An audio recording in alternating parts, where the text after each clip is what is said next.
Hello and welcome to Main Street Matters by Heart on Main Street, the podcast that knows how to always keep Main Street in focus. I am your host, Patrick Keiser.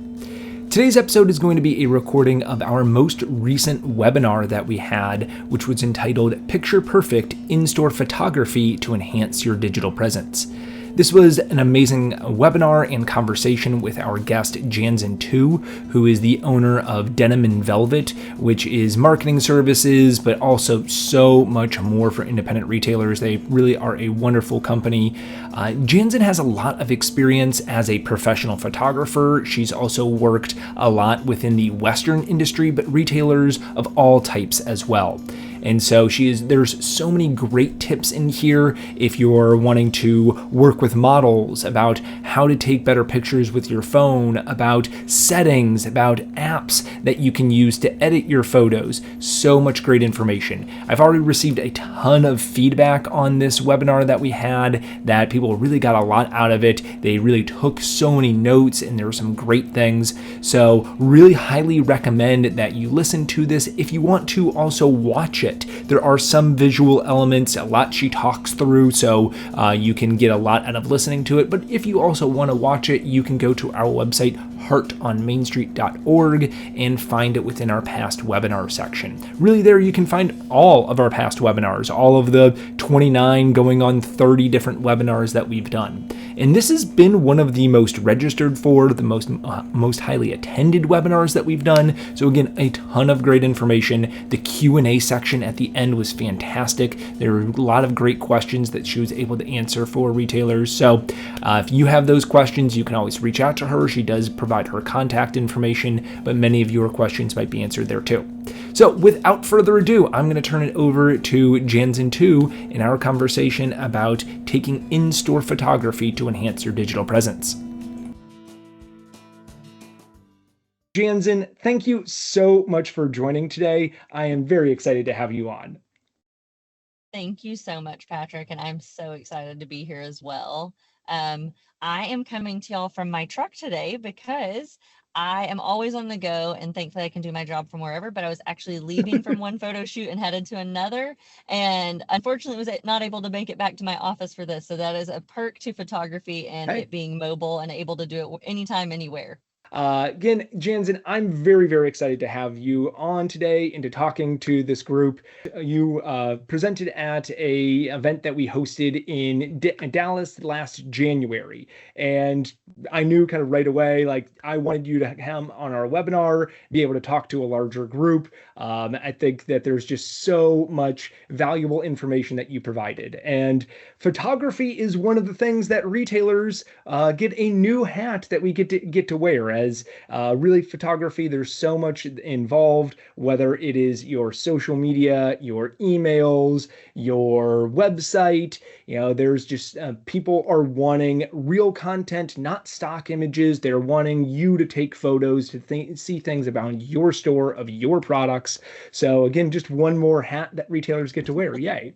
And I know personally that I know how to take photos on my phone, but I know that I could probably do them better. And there's probably settings and there's different things on my phone that would allow me to do that better. So I think what you're talking about is so valuable to allow people to really learn those things and be better at that, so that their photography, for their social media, for their emails, for their websites, it can be better and really reach a larger audience. So with that, I know we have a presentation today. I'm going to start sharing that and allow you to talk to us about Picture Perfect and really how to take better photography. Absolutely. No, Patrick, you nailed it right there. Um, there's so much that goes into photography that can seem so overwhelming. Like, do I need a professional camera? Can I get away with it from my cell phone? Do I need to put a Snapchat filter? Do I have to Facetune? And so many other things that go through our minds. So I'm going to walk y'all through what truly is picture perfect branding and how to have a cohesive look from your Instagram, email marketing, website, and also feeling confident if it's you in front of the camera. And then also if you're the one behind the camera and you have a model, on some tips on how to walk through that whole process. Um, know I usually am a big Q&A person and love a lot of audience interaction. So if I stumble or am like awkward through this, please bear with me. This is only my second webinar to be able to do this from, but it's something I'm so passionate about and I love getting input back. So we're going to go through this. Patrick, if you don't mind going to that next slide Absolutely. for me. This is just a little bit about me and who I am, what I do with Denim Velvet. I founded the company in 2017. I have a background in photography where I worked for two of the largest retailers in the Western industry, National Roper Supply and Teskey's. I also have a background in retail from working in clothing stores and then also in wholesale where I was a merchandiser and sales rep for a very large showroom at Dallas Market Center where we carried some mainstream and large brands like Badgley Mishka, NYDJ, Torn by Ronnie Kobo, Allison Trixie, and more. And so I've kind of worked in every aspect. So I feel like that gives me a unique approach to what you as a business owner need and also what the consumer wants as well, because I'm also a shopaholic. Self-proclaimed and diagnosed. Haven't started going to meetings yet because I'm not ready to quit. But there's so much that goes into photography, especially with as large as online shopping is, whether that's from social media or directly from your website, because people want to know how something fits, what the colors are, and they also need inspiration, whether that's styling, where to wear something, how many ways they can wear an item, and that's where pictures and video become so important.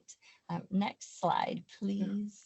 Love that you have kind of this very holistic, you've worked really on all ends and are able to I approach this have. and knowing that. And the first step to admitting you're a shopaholic, or first step is admitting that you're a shopaholic. So, yes. Yes. I love to work, and so I've done probably a million different jobs, and just love to learn things. So one thing I talk about before I go into photos is always branding, because this is a huge part of your business. So the first thing that you should do is have like a set logo, your color scheme, your fonts, all of that. And I know people are like, what does that have to do with photos? It sets the tone for your business. If you have a hand-drawn logo with like lots of color or like caricatures in it, then people are going to assume after they've seen that your brand is maybe bright and bubbly or like outgoing and playful based on that. Or if you have a plain text logo and it's very black and white, they're going to expect like crisp and stark imagery, like something very fresh, maybe something you would see in like a catalog or like a JC Penney style setting versus what I would consider like boutique photography, which is like fun and inviting. So I always start with the branding portion and go logos before I go into photography, because that breaks down everything else that we're going to go to, like what's your tone of voice and how the images work. So for your socials is like making sure that like you're consistent across all platforms. Now that doesn't mean it has to say the same thing everywhere, but if we're selling women's apparel, then we need to have women's apparel on our Facebook, Instagram, TikTok, website, LinkedIn, wherever it's at. Now it could be on Instagram, like we sell the hottest women's apparel in Texas, but on Facebook it might be if you're looking for women's apparel in the DFW area, then we're the place to shop. And on LinkedIn it would be um, headed to like it could be something business related or like whatever your style of apparel is. Like if you're in the market for XYZ style, we're in Dallas and the place to shop. So making or women's apparel. So like we want to have all of that consistency across all of our platforms. And that goes down to using like our same fonts if we're creating graphics, having our logo visible, and the tone of voice, because that's a huge part of it. Now, these two pictures that are on the screen are always something that draws some attention. If you're in the Western industry, you might know the model that's in the top left corner. She is for Double D Ranch Wear. She has modeled for them for over 10 years. And that is something that is so important when you're working with a model, especially if you're releasing product on a regular basis, is to have consistency with models. That doesn't mean you only have to have one. I work with several boutiques that we work with models from a size extra small to a 3X so they can show their inclusivity, but they use the same models every time to keep that cohesiveness and brand awareness. I'm sure y'all can think of a company right now where if you saw that model, you would know it is theirs without even looking at the name on the account, the caption, or any other information. A great brand that's mainstream that does this would be Base. Their owner stays in all their content on social media regularly, makes it feel very organic, like she's the one running the account and doesn't have a marketing team like driving the ship for her. So just keep that in mind when it comes to models, whether it's you yourself or someone that you have. And I like to tell everyone, like, if your model is going to leave and they've been with you for a while, because life happens, whether that's, someone moving, a new job position, maybe they're starting their family and they don't feel comfortable modeling during pregnancy, whatever that might look like, be very upfront with your consumer. So that way they're not just shocked by a new face, and you're building that relationship where they feel like that they're part of like the conversation within your business. Especially as a small business, that community conversation is huge. And the tone of voice, this plays a role in your photos as far as like posing, background location, props that you might use, etc. So your tone of voice is set also with your business branding and your logos. Denim Velvet is very hot pink, black and white. We have splashes of yellow and like charcoal gray, but we are very bubbly, girl boss, like empowering, positive. And we wanted colors that represented that, but also tied into our tone of voice. And then going through that, showing up and showing our faces all of the time as well. And anytime that we're doing something, it's very, we're very excited. We love to help any way that we can. So that goes through our cohesiveness. And as far as socials go, I always use Wendy's as a great example for how to have fun on social media with your brand. They also have great imagery of their burgers and fries too, but they're not more so about like the tone of voice and like branding. They have a lot of fun on Twitter, or now X, and they're moving more into like Instagram and TikTok as well. They like to get on there and banter with their customers or their competitors even. And that goes into your captions that go along with your photos. All right, Yeah, Patrick, Wendy's is next. sassy, right? They They kind of are have like sassy. I mean, some now that spiciness redhead to and them. the redhead in the logo is a sassy little girl Yeah. too. So it goes hand in hand. Yeah. I love Next. this idea that, I mean, I think we do think about our brand a lot and what it, from how we're presenting through written word and logo, but then how that impacts photography too, I think maybe is something that we're not necessarily thinking about. You're a lot of black and pink and girl boss. So I'm sure your photography, there's a lot of women empowerment and showing that through photography and not just through the written word too. I love that, and probably something that we maybe don't think about all the time.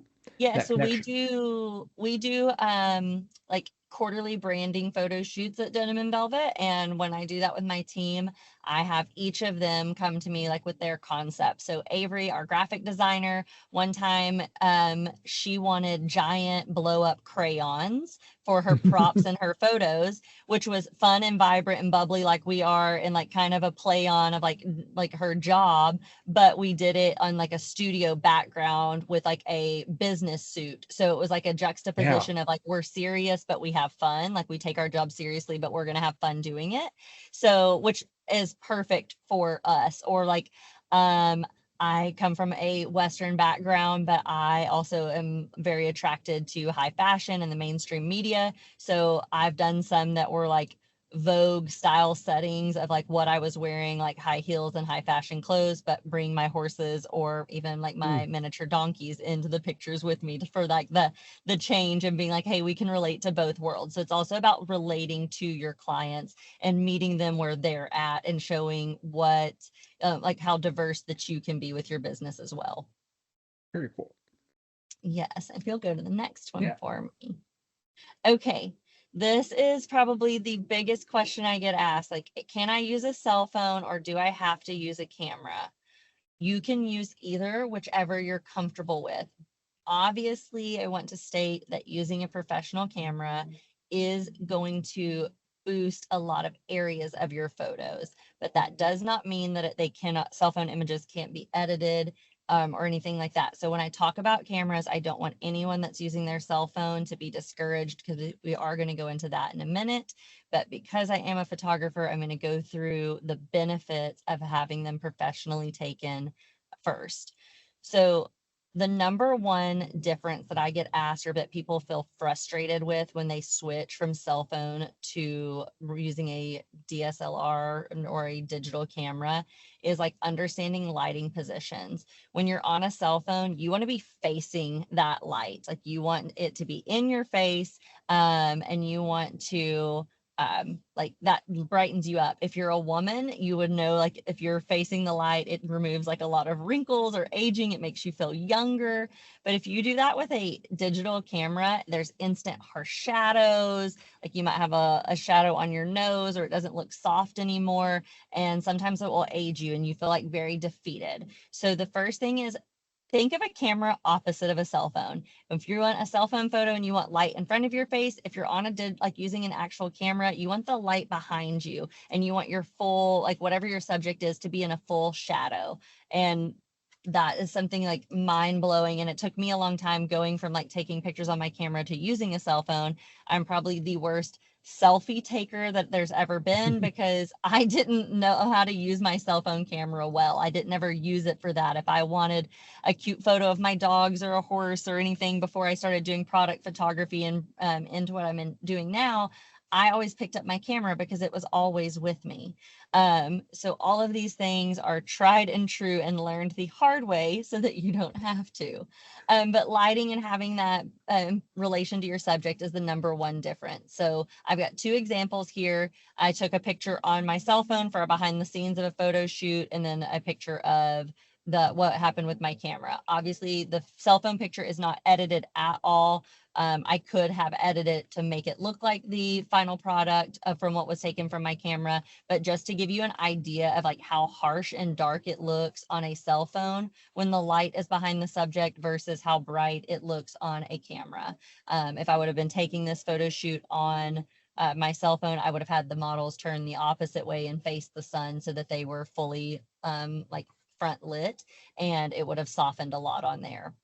Another thing is like paying attention to your background. A lot of times when I'm working with a new client and they want like a certain style, or maybe they're going to take their own pictures and I'm training them, they are like looking at a very broad area of where they're going to go to take pictures. They'll be like, oh, I have like this city park, or there's this building that has a giant mural, or there's a pretty pasture down the road from my store, whatever that might look like. You truly only need a space about 5 to 6 foot wide, because when you're doing a product shot, even if you're doing a whole outfit, by the time you crop it for social media, you don't need that much room outside of your subject. So when you're doing it, like you can pull over on the side of the road if you see a pretty shrub at the back of a convenience store and you're like, man, the light's good right there. They're never going to know the store's there. And you can really change your angles and thinking on that, of like not worrying about having a large area to do pictures. Just the biggest thing I always say is like, okay, when the model stands there and you look through your camera on your phone or your camera, just look around like, okay, is there a piece of trash on the ground? Is there a sign in the background that like maybe if you moved a couple inches to the left or right, the model would hide it and you wouldn't have to remove it?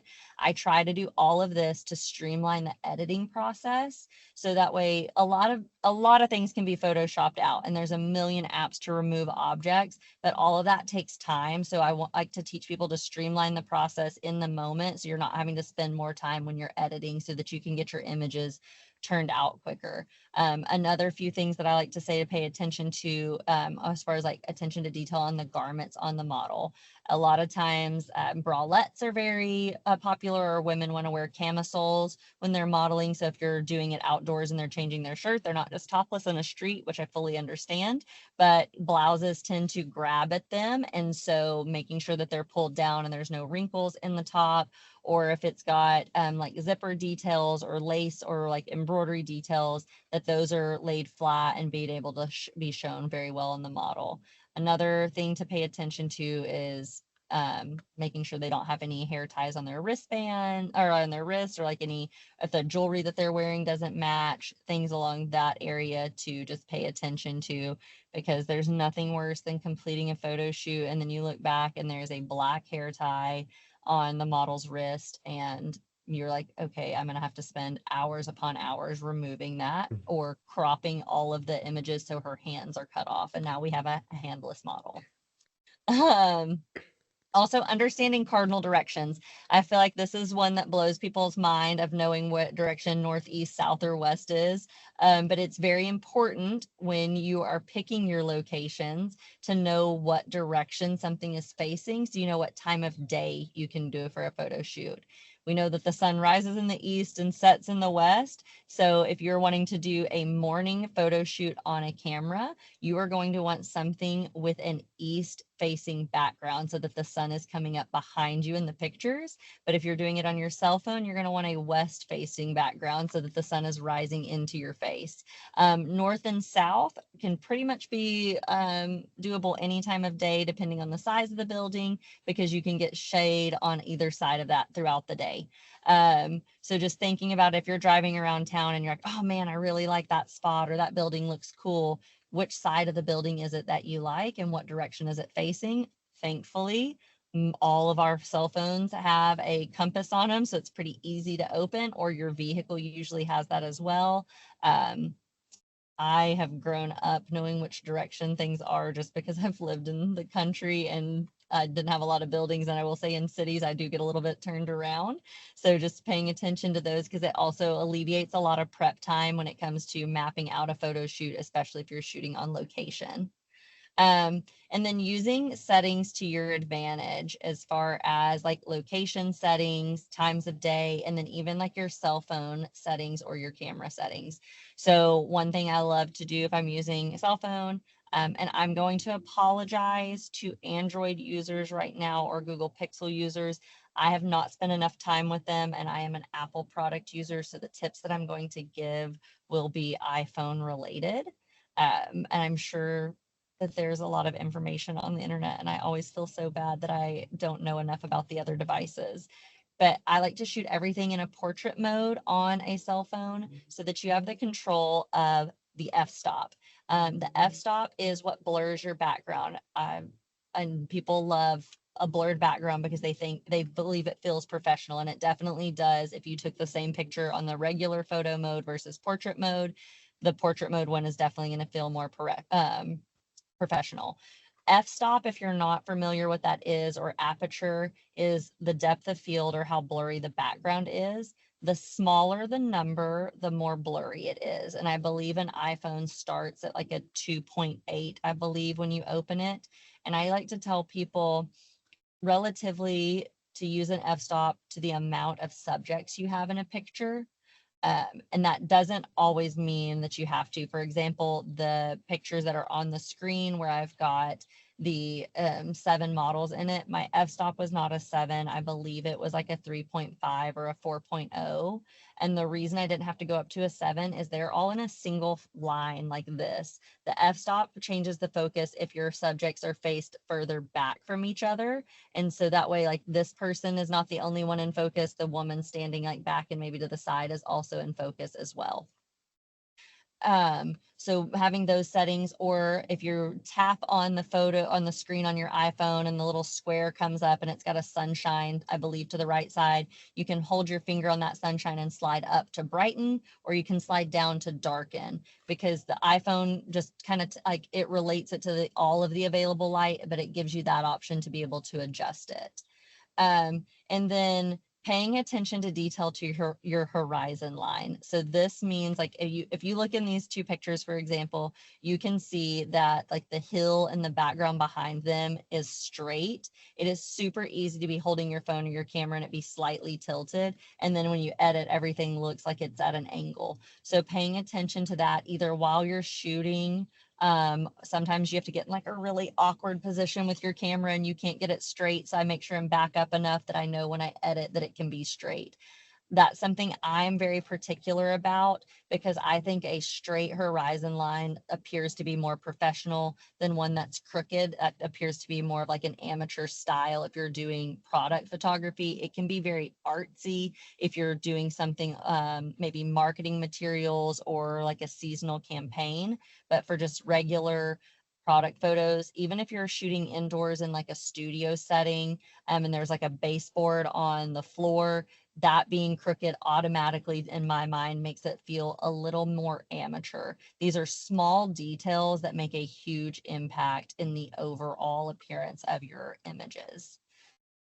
I We could can go to even that next see slide. in like a store if it's the like a shelf, just making Yeah, sure that the shelf is level and yeah. yeah, make just Any little things like displays in that. the background. Yeah, if you've got mannequins back there, like tables or props, even if you're going like live on your videos, Mm. making sure like the camera's upright for your social media, or if you've got like your cash wrap or anything like that in the background, just making sure that things are level. It just really polishes, adds another layer of like professionalism to it. And I get that next slide from you. Yeah. Perfect. Okay. Here's a few quick wins that automatically make your photos stand out. The first thing I always ask anyone when they open their camera is to clean it.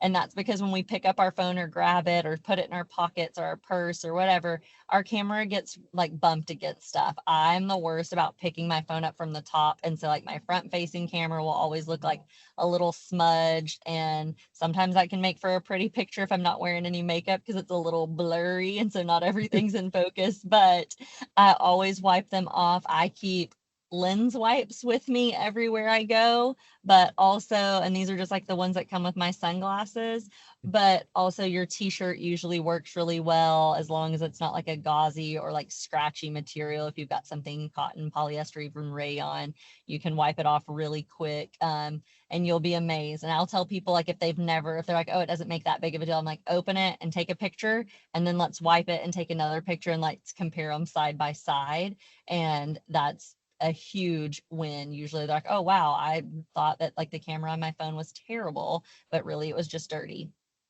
um, iPhone photography, portrait mode. I mentioned horizon line. There's also in your settings what they call guidelines or rule of third lines. And so it puts like a grid on your phone screen. That is super helpful until you're comfortable with like having everything balanced. Trying to put the model in the middle of like the ruler on the center, and then always taking images using the same orientation.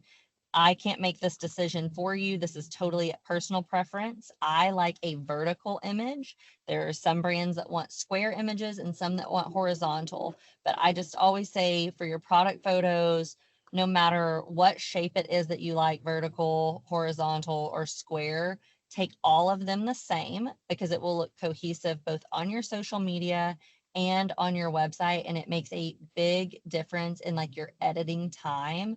If you're you're holding your phone like this and then holding it up and down and then over here and zoomed in, zoomed out, and we've got vertical and square and horizontal, then like everything kind of looks hodgepodge together. And so there's a time and place for every shape of image too. If you're needing to do an email banner or a Facebook cover photo or a new hero image on your website, unless you're doing like a collage and multiple layout, you're going to want a horizontal image for those. But that's usually a group photo or maybe like a really styled photo and we're on location. And then usually or a vertical image is what we want everywhere else. That's Instagram's preferred shape. That's this like for stories or posts. It's also Facebook's preferred shape. They like a 4x5 orientation. And so a camera always shoots a 2x3, but it's a really quick edit for me to apply in Lightroom when I edit, and to be able to change it to the aspect ratio that Instagram or even Facebook wants. But knowing what direction or like what the images are going to be used for before I start makes a big impact on that. And then if you're going to be doing video as well while you do photo shoots, which you definitely should be because video is so important and a huge part of your business, even if you're just showing behind the scenes on stories, I highly recommend using the cinematic version if you're on an iPhone versus the regular video. And I always change my f-stop on that to about a 5.6 so that my model stays in focus while they move around. And then I switch, it automatically goes to HD when you open cinematic. And if you tap in that top right corner on your cell phone, it will change it to 4K. And that just gives you a little bit more crispness and like detail to the videos, so they look slightly more professional, and you have some more editing capabilities when it comes to if you're needing to like brighten or color correct anything. And speaking of color correcting, I don't do a ton of that because I want my garments to look as much in the photo as they do in the in person, and it can be really hard to not want to like put the same like fun edit that you would, whether that's like a Snapchat filter or a Facetune, or if you use like Tezza or any of the fun apps, like to change, like to have like a vintage feel or things like that. But the number one thing when you're selling online is to have your clothes as close to the true color as possible, because there's nothing worse than looking for something for a special occasion, or you've got like a specific color you want to wear and you find something on your line and you're like, oh my gosh, that's it. And you order the product and you get it in and it's not the color you thought it was. So having it as close as possible. Obviously, colors change in certain lights and they look different to the naked eye than they do on the screen, but we want to try and be mindful of keeping them as close as possible, both in video and in photo. And then it makes it easier when you're editing also, of like going from photo to video, and it's not like this stark difference of like, oh, is that the same product? How much did they edit that picture versus what they did to the video? So those are my few quick wins. I believe I have one more slide, but it might be like the, oh yes, okay. So another thing for anyone that is on doing sales on a website and not just via social media is having your own images, how it can boost your SEO and get you ranked higher on search engines like Google. And that goes into naming your products. If you get a photo, let's say we'll use Blue Sky brand, and they, because I know they'll allow their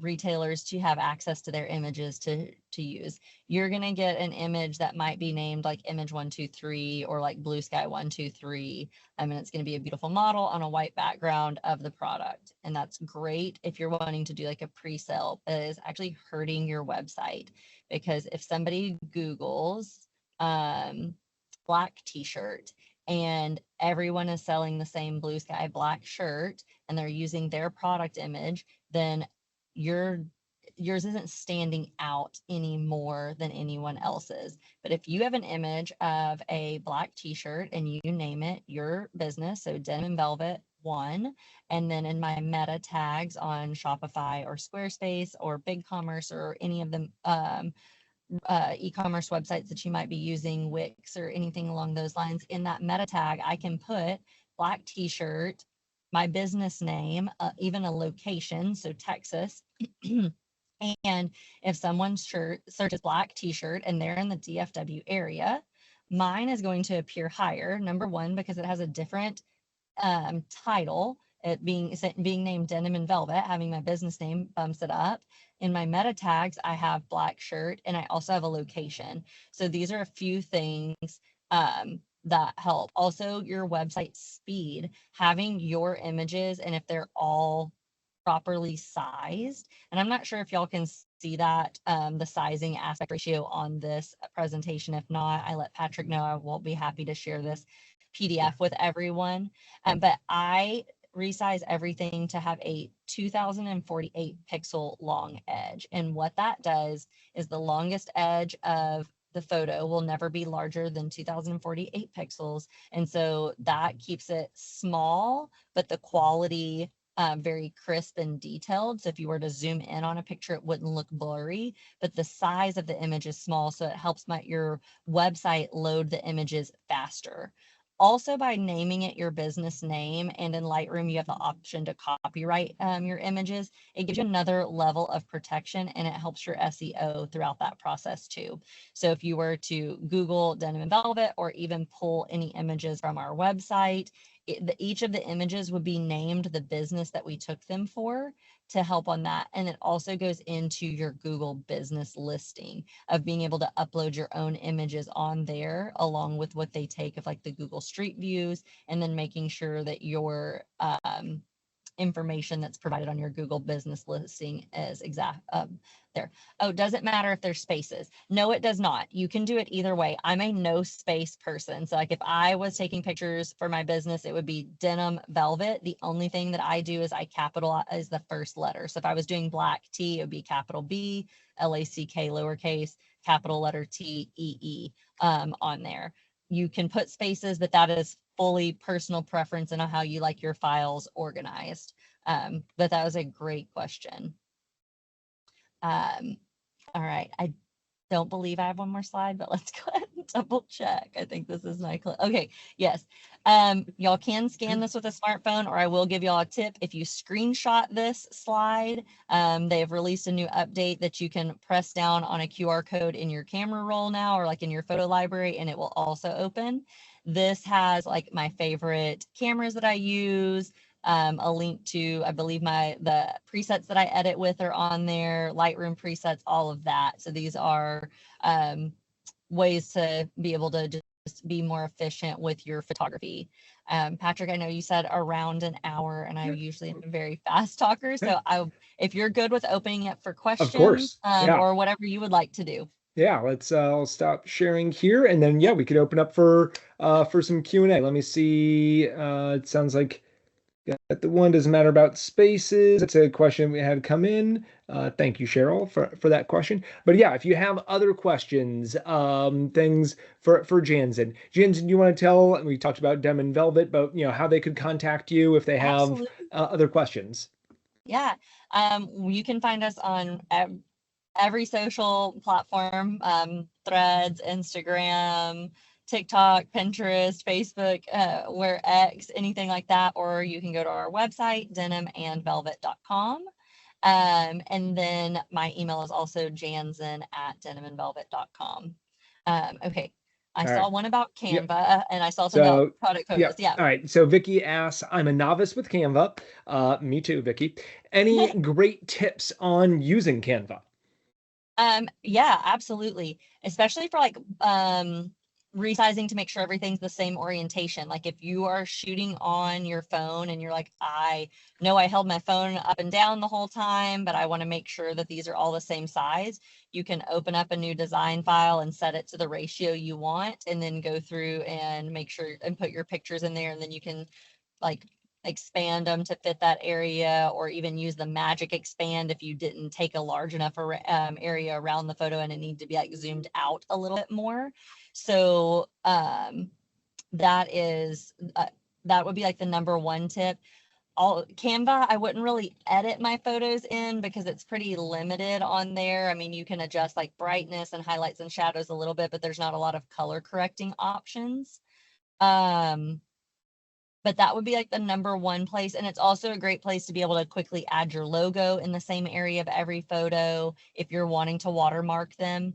I don't really have a personal preference on it. I don't watermark any images that we photograph for clients unless they specifically request it, because it is so easy for people to steal images in general and remove a logo unless you're like putting it like right next to the model's face or like on part of the apparel.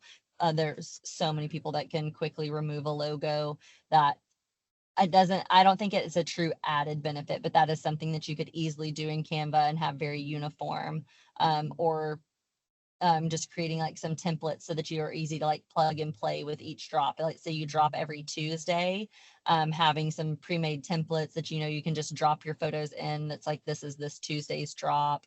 Our new arrivals, our releases, however you want to word it, and just having that just set up and making it more efficient. So once you're done with the photo shoot, it rolls out quickly. And Vicky, I know Canva there's a lot of videos on how to use Canva. I think that it's Canva University or Canva School or something like that. There's a lot of videos that they try and teach you how to use the program better. I will say one more thing about Canva. If you have not set up your brand in Canva, do that.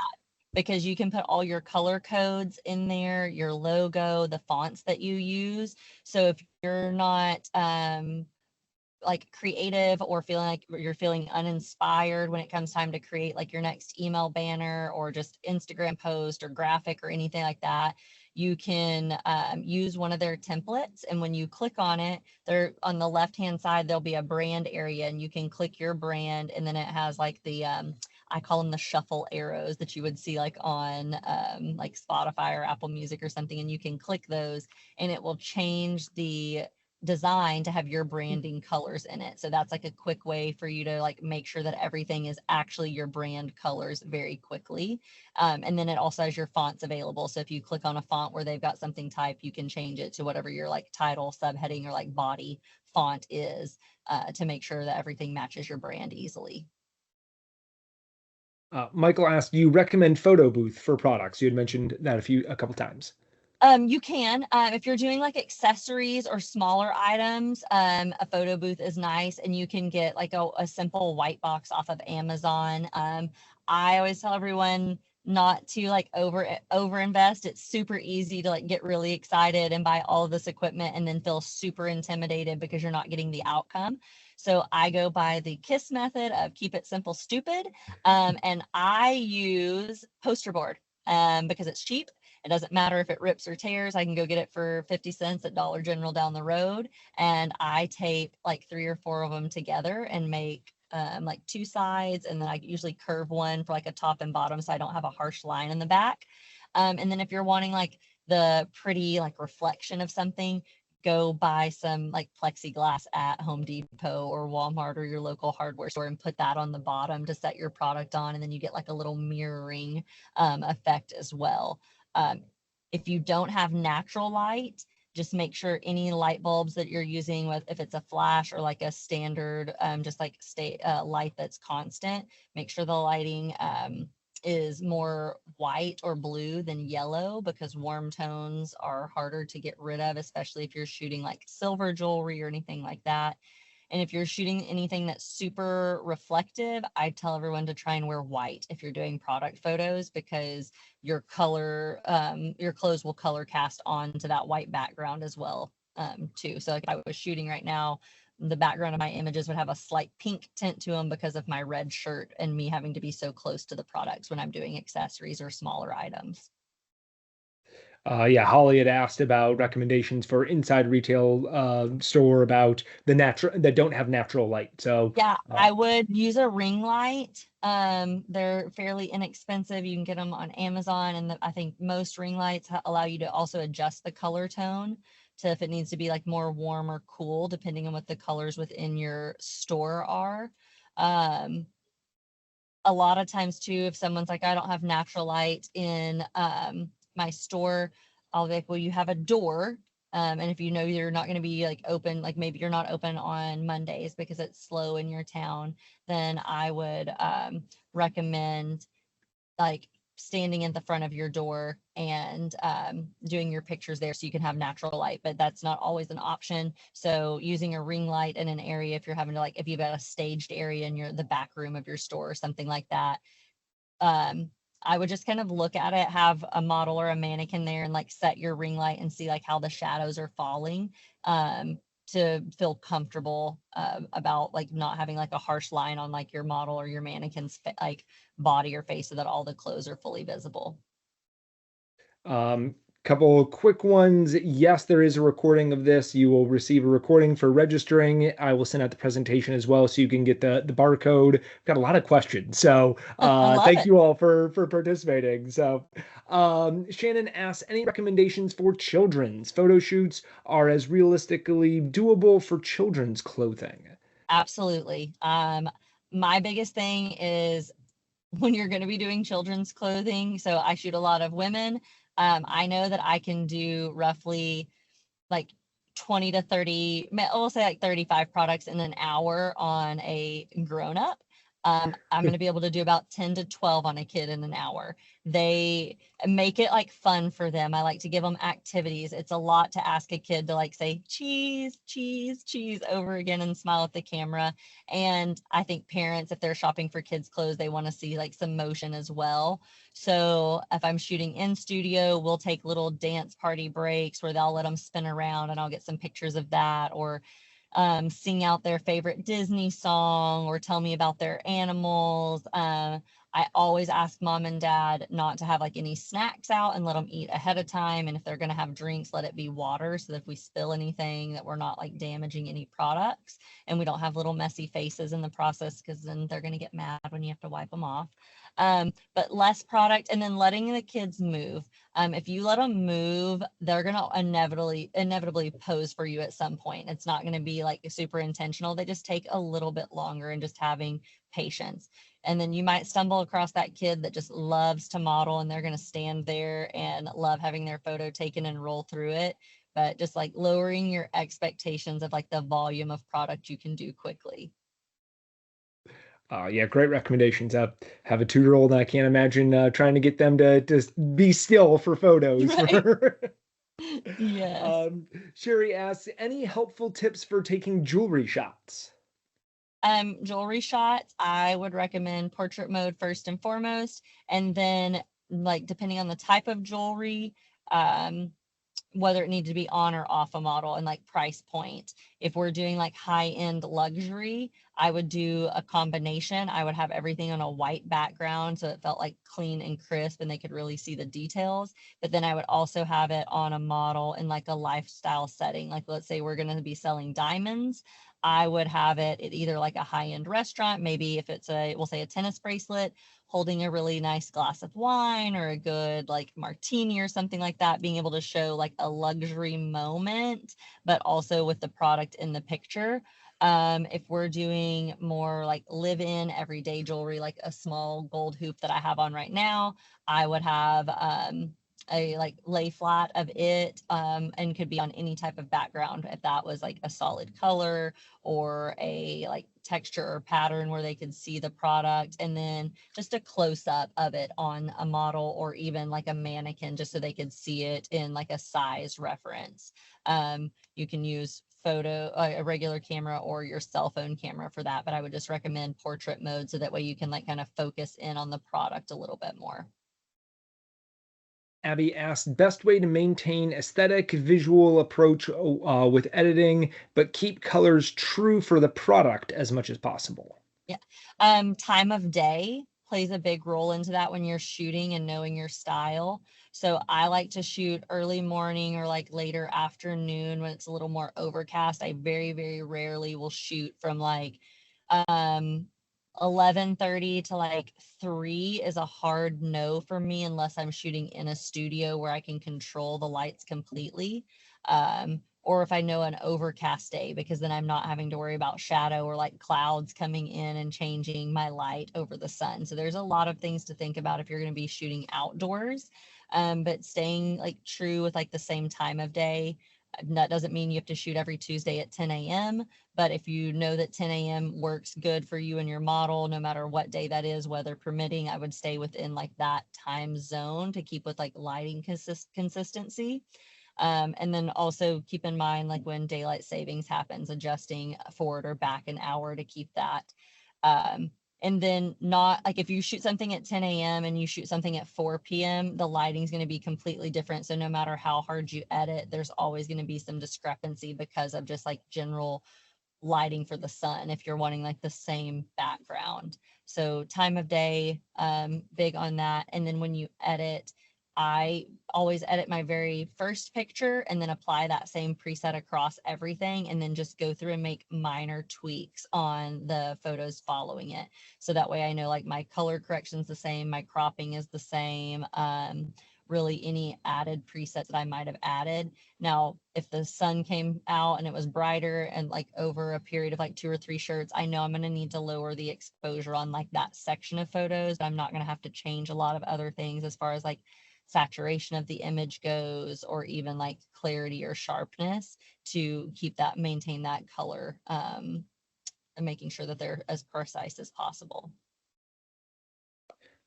Candy had asked about recommendations for background for product photos. You had mentioned kind of poster board before, but other I use a lot of craft paper, especially if I'm doing like smaller shots. I'll go get like scrapbooking paper because it's larger. It's usually like an 11 by 17, almost like legal pad size. So like you can cut it up and use for your crafts, but it's enough area that I can lay some product, even a longer necklace or something like that on there and still have it as a background. And it gives you a lot of options. There's so many different patterns, polka dot stripes, especially if you're wanting to do seasonal things, like they've got red, white, and blue or 4th of July or memorial theme. So scrapbook paper is something I use a lot of as well. And then there's a brand called, oh man, I believe it's Savage. And it is actually like a backdrop paper company. And they have all different sizes as far as like widths and lengths of roll of paper. I've got them from 4 foot wide up to 10 foot wide in our studio. So knowing like what type of photos I'm going to be doing, like if we're going to have a large group of people, I'm going to need the 10-foot wide one so that I can put multiple people on the backdrop. Or like if I'm just doing like a single model or some like simple product, I can get away with like that 4 foot wide backdrop. But I believe Savage is the brand on that one. There's some like sister companies as well. The paper lasts you a long time unless you were just like walking on it with some like crazy high heels and ripping it to shreds. So I can usually get like, for me, and I do a high volume of photos with a lot of different models, I can get about 8 months out of one roll of paper. oh, okay. Rachel asked about the best photo editing app. On your cell phone, I'm still a huge fan of Lightroom as well. I'm Lightroom on the computer. If you do the Lightroom, I believe it's the Creative Cloud one. It will sync your devices. So if you edit on your computer and on your phone, you can upload the images from your phone and then edit them on your laptop without having to like email them to yourself or AirDrop or any other ways. I use Lightroom Classic just because that's what I learned on, so it's comfortable to me. But I still use the Lightroom editing app on my cell phone. There's some other great ones like Tezza, but there's built-in presets that you can click through and find one that you like on there. There's also a lot of places to buy Lightroom mobile presets.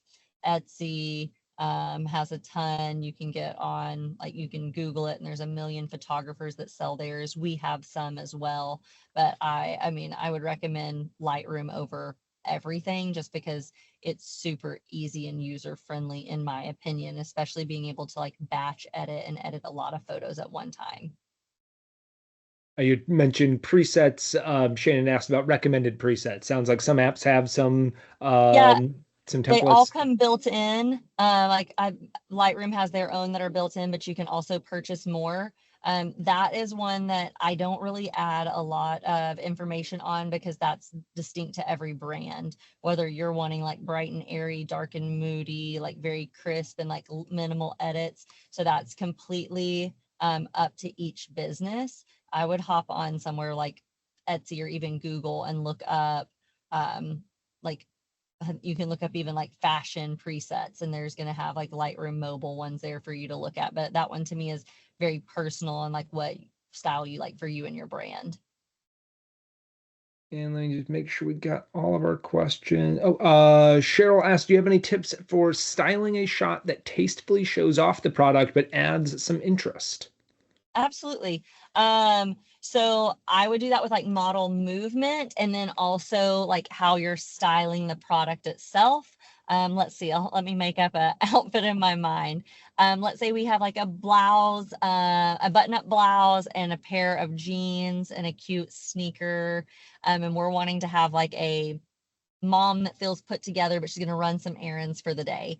A few things that I would do to give a little bit more like styling to the product while also maintaining its like visual representation. This is where I get into like what I call emotional marketing, making someone feel like they want to be in that outfit in that moment.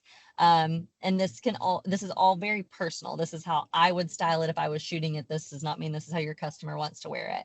I would have like the collar of the button down shirt like slightly popped up in the back. maybe cuff the sleeves to here, put a good amount of like jewelry on, like bracelets, have like a half tuck into the jeans, depending on the length of the jeans or the style, maybe having them cuffed, and like a cute sneaker. Whether you sell shoes or not, that's up to you. I have a lot of brands that I work with that don't sell footwear because it's a lot of overhead and storage. So we'll have the models bring footwear that's relevant to the products that we're shooting. And then my pose would be something very like exciting, bubbly. Maybe she's holding her purse or like walking and looking over her shoulder, and versus just standing and looking at the camera like semi-robotic or like Stepford wife style. So just adding like that, just another detail of emotion. And it takes someone like a little while to get comfortable with that. Being able to like model in front of the camera. If you're going to be doing the modeling for your boutique and you're having someone shoot you, or if you're going to like self-timer it or like have a button, I always tell everyone to like practice in front of the mirror. I know that seems like so menial or like not super detailed, but you learn how your body moves and like what is pretty to you and where you feel the most flattered. So if you're like, I don't ever want to be straight on at the camera because I feel like that makes me look wider than I really am, then you learn like, okay, I can turn slightly to an angle and like bring my chest towards the camera, and it gives me a nice little curve in my waist, but I'm not like straight on, but you can still see the front of my shirt. And you just learn little tips and tricks about what movements work well for your body that way. And then it makes standing there and posing so much easier. It is a little bit harder to continually move while someone's taking pictures on a cell phone, just because like the shutter doesn't like click as fast as it will on a camera. But having like continual movement so you don't feel like frozen or like perma smile is also something that I recommend, that just adds another layer to your product shot as well. Well, we had a bunch of questions, but I think we got to them all. Janzen, Fantastic. thank you so much for being on. I learned a whole lot here. I'm sure our audience did as well. So thank you so much. Yes, absolutely. Yeah. And doing it from your car too. So yeah. Happy to do it on the fly. Yes. Just a quick plug for our next webinar, which will be coming up on May 28th. We'll be talking about 5 SEO mistakes that can limit visibility to your website. So Janzen, you talked about SEO today and how to use photography for that. So I think that'll really apply really well for that as well. So having Samantha Connor from the Boutique Hub to be a part of that. She is amazing. Yes. So Janzen, again, thank you so much. And if just real quick, if anyone has other questions, you want to your email address again, or where people can reach you. Absolutely. Janzen, Janzen at denimandvelvet.com, or you can send us a message on any of our social media platforms, or even go to our website and we've got a contact form there as well. So if y'all have any questions, I'm happy to answer them. This is one of my favorite things, is to help businesses like find their groove and learn to be a genius in another area with all of the business hats that we get to wear at being an owner. So again, that was Janzen Tew, the founder and owner of Denim Velvet, also a professional photographer in her own right. I hope you guys got a lot out of this. There were so many great tips that she was able to provide. And again, if you want to watch this to be able to see the visuals that she does talk about, you can go and watch it at heartonmainstreet.org. If you enjoyed this, or you enjoy any other of the webinar content or this podcast, please consider making a donation to Heart on Main Street through our website, heartonmainstreet.org. Proceeds from our donations go to helping independent retailers that have been affected by natural disasters, to help them rebuild and remain a part of their community. It's a really an important mission, as there are so many needing retailers out there, and a small donation really does go a long way. So until next time, stay safe, shop local, and keep your heart on Main Street. This episode was written, produced, researched, and edited by me, Patrick Keiser, with a very special thanks to Janzen Tew. For more information about Heart on Main Street, you can visit our website, heartonmainstreet.org. Thanks. Bye.